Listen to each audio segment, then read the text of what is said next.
What's the matter with Kansas? Well, it turns out they've successfully run off their teachers.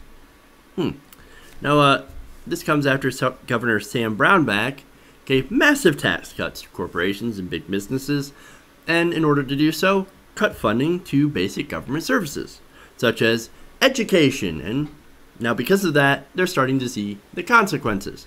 I mean, not only did they blow a giant hole in their budget, then they had to cut essential services, and then they had to cut education. In fact, they cut education so low that judges ruled this unconstitutional, and it's going to the Supreme Court.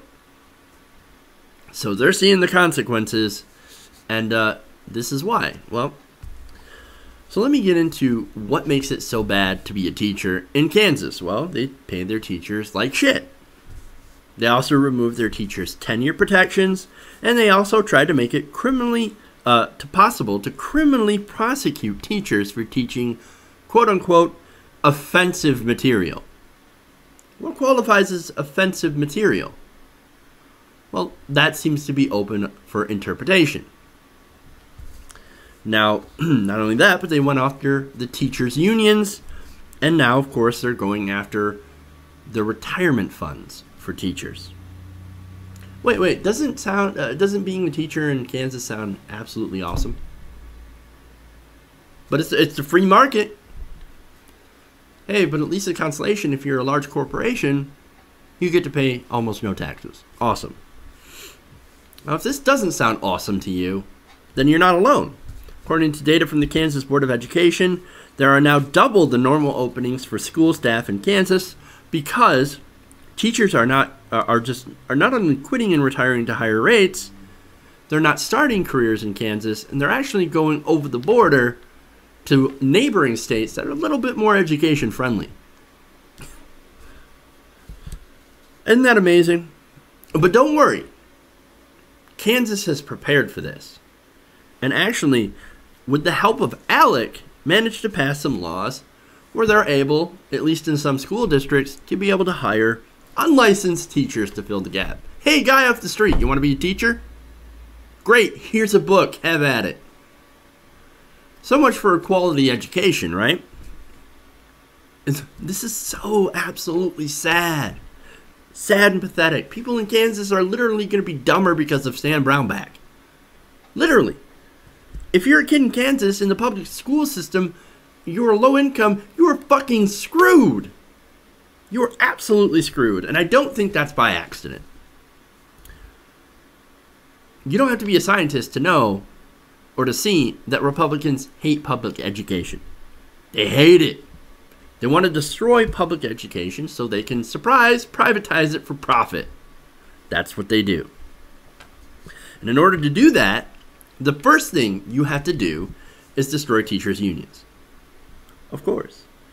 Then you have to get rid of good teachers by cutting their pay and eliminating their benefits. And basically make teaching not worth it financially. Remember, it costs a lot of money in college to be able to go and get a teaching degree. You actually have to be smart in order to teach other people things.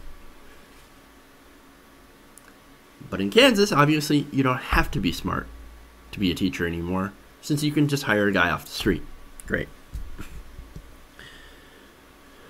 And of course, when Kansas students do terribly on standardized testing, the people in Kansas can go and say, oh, look at that. See, public education just doesn't work. We're going to have to privatize everything.